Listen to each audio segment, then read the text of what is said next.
Good morning student.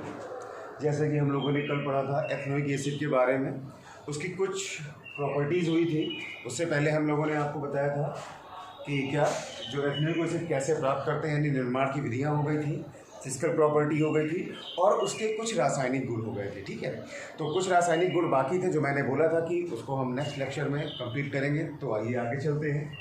जैसे कल मैंने लास्ट आपको बताया था PCl5 से अपक्रिया, आपको याद है? तो PCl5 जब अपक्रिया कराया था तो उसमें मेथिल अल्कोहल और उसके साथ POCl3 और HCl बना था। अब आइए उसी के आगे चलते हैं। अगली है जो है नेक्स्ट, उसका पॉइंट ले लीजिएगा 4, 5 मान लेते चलिए, फर्स्ट जो भी नंबर होगा आप देख लीजिएगा। धातुओं के साथ अपक्रिया, धातुओं के साथ। अब धातुओं के साथ यानी कहने का मतलब है जो आपकी क्षार धातुएं होती हैं, अगर उनकी रिएक्शन हम एसिटिक एसिड से कराते हैं तो क्या प्राप्त होता है। देखिए, अगर CH3COOH एसिटिक एसिड की रिएक्शन हम सोडियम धातु से कराते हैं तो हमें क्या मिलेगा? हमें मिलता है CH3COONA प्लस H2।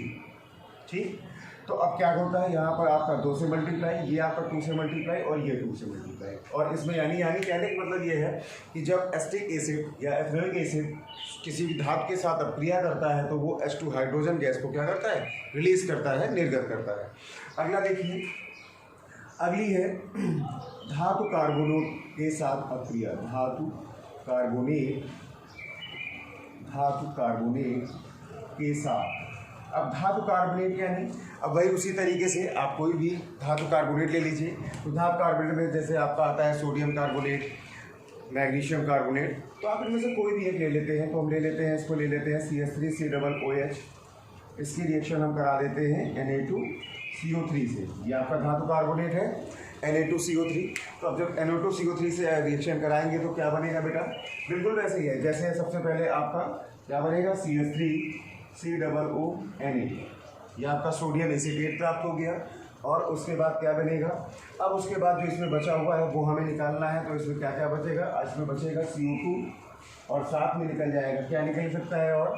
और इसमें निकलेगा H2 और इसमें क्या निकलेगा बेटा? H2। ठीक है, तो अब इसको फिर बैलेंस करते हैं। बैलेंस करने के लिए यहाँ देखिए सोडियम कितने हैं? 2, यहाँ सोडियम 1, तो सबसे पहले इसको 2 से मल्टीप्लाई, फिर अब ये हो गया 2, तो ये आपका एसीटेट आएंगे 2 से मल्टीप्लाई।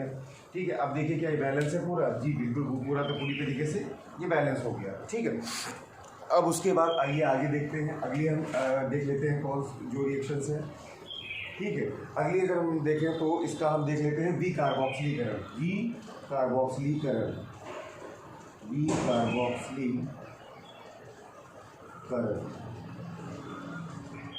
डीकार्बोक्सिलेशन, जिसको इंग्लिश में बोला जाता है डीकार्बोक्सिलेशन।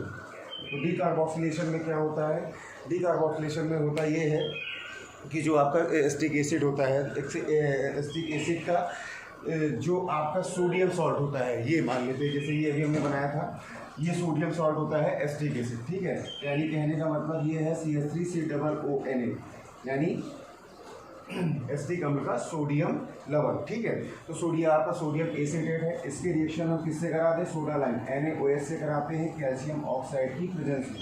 किसकी प्रेजेंट में? कैल्शियम ऑक्साइड, यानी ये सोडा लाइम होता है, इसकी प्रेजेंस में हम जब रिएक्शन कराते हैं तो यहाँ पर बनता है क्या? CH4, यहाँ बनती है मेथेन गैस और साथ में बन जाता है Na2CO3 और साथ में क्या बनता है बेटा?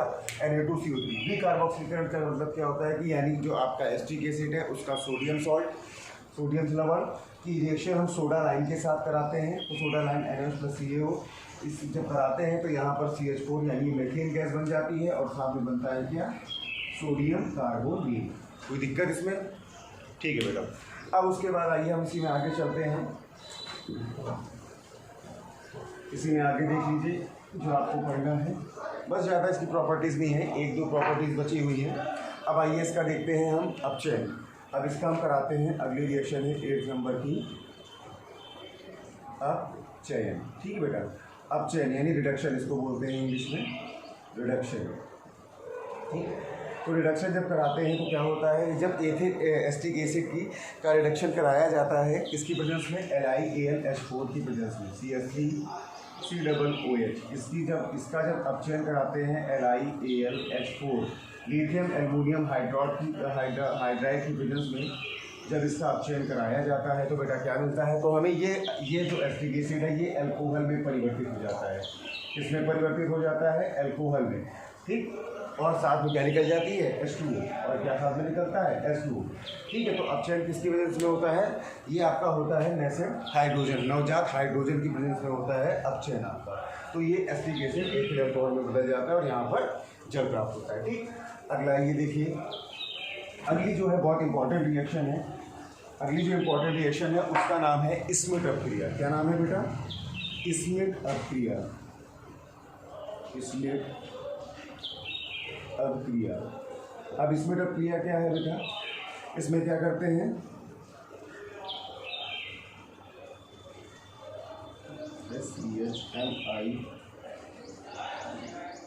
स्मिट रिएक्शन, ठीक। स्मिट रिएक्शन में क्या करते हैं?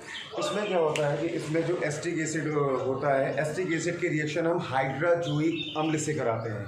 हाइड्राजोइक अम्ल क्या होता है? आइए देखते हैं। CH3COOH और ये है आपका N3H। इसी को बोला जाता है हाइड्राजोइक एसिड, ठीक। ये आपका हो गया। जब इसकी रिएक्शन इसके साथ कराई जाती है तो जनरली आप क्या बनता है, आप ये देख लीजिएगा। इसमें बनता है क्या? ये एमीन में चेंज होता है। किस में चेंज हो जाता है बेटा? एमीन में। यानी ये बनता है CH3NH2।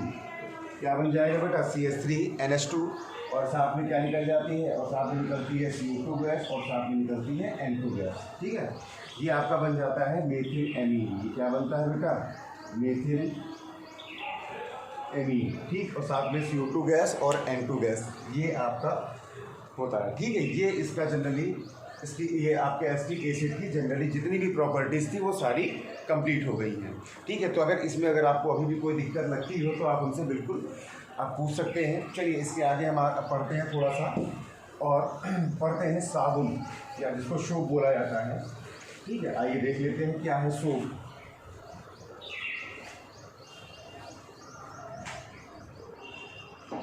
आगे बढ़ते हैं क्या? सोप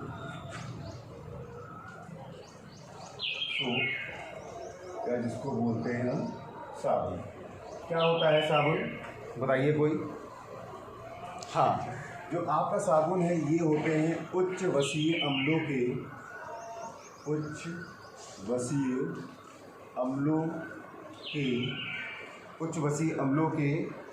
सोडियम एवं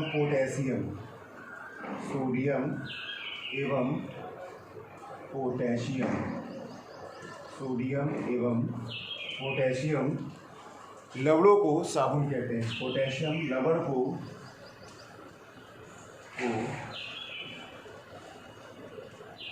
साबुन कहते हैं, ठीक है। क्लियर हुआ? कहने का मतलब क्या है कि जो आपके उच्च वसीय अम्ल होते हैं, ठीक है, तो जो उच्च वसीय अम्ल के सोडियम और पोटेशियम लवण होते हैं उन्हें ही हम क्या कहते हैं? उन्हें हम साबुन कहते हैं, ठीक है। तो यानी अब उच्च वसीय अम्ल क्या होते हैं? जैसे आइए देखते हैं। जैसे आपने पढ़ा होगा स्टेरिक एसिड या ट्राइस्टेरिक अम्ल, ठीक है।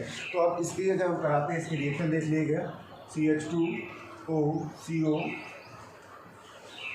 C17H35, ठीक है। उसी तरीके से ये आपका CH2OC17H35 CH2OCOC17H35 और इसकी रिएक्शन हम किससे करा देते हैं? NaOH से। किससे कराते हैं बेटा? NaOH से। तो जब इसकी रिएक्शन NaOH से कराएंगे तो अब इसके NaOH से क्या करते हैं? हम इसके 3 मॉलिक्यूल ले लेते हैं। कितने मॉलिक्यूल ले लेते हैं? 3 मॉलिक्यूल। तो 3 मॉलिक्यूल लेते हैं तो देखिए क्या बनता है। इसमें सबसे पहले बन जाता है ग्लिसरॉल CH2OH CHOH और सिंगल बॉन्ड CH2OH। ये बनता है आपका ग्लिसरॉल। क्या बन जाता है बेटा? ग्लिसरॉल। और उसके बाद जो बचता है वही आपका क्या कहलाता है? साबुन। तो क्या बचेगा? C17H35 COONA और इसके कितने मॉलिक्यूल? 3। यही आपका क्या कहलाता है? साबुन, ठीक है बेटा। ये आपका क्या है? साबुन है और इसका नाम होता है सोडियम स्टीरेट। सोडियम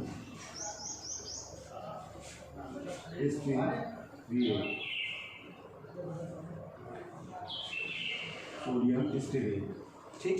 और ये जो आपका है, ये आगे क्या लिखा हुआ है, ये ट्राई एस्टेरिन अम्ल है, ट्राई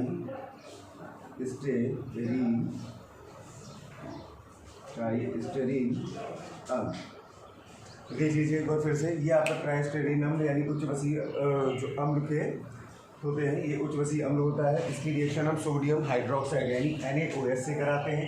तो NaOH क्या करता है, यहाँ के 3 OH इनसे अलग हो जाते हैं इनसे, और ये आपके साथ CH2OH, CHOH और CH2OH मिलकर बीसवा बनाते हैं। साथ में बचता क्या है, C17H34 5COO और Na। ठीक है, तो ये आपका क्या बन जाता है, ये बन जाता है सोडियम एस्ट्रेट। यही आपका कहलाता है क्या, साबुन, जिसको हम बोलते हैं। ठीक है, तो अब इसमें आ जाइए बेटा कि जो साबुन की जो आपकी क्रियाविधि है वो हम आगे नेक्स्ट अपने लेक्चर में बताएंगे। तो आप लोग सब प्लीज़ इसको अपनी कॉपी पे नोट भी कर लीजिएगा और आगे देख भी लीजिएगा। अगर कोई दिक्कत होती है, कोई प्रॉब्लम है, तो आप हमसे बिल्कुल कंसल्ट कर लीजिएगा।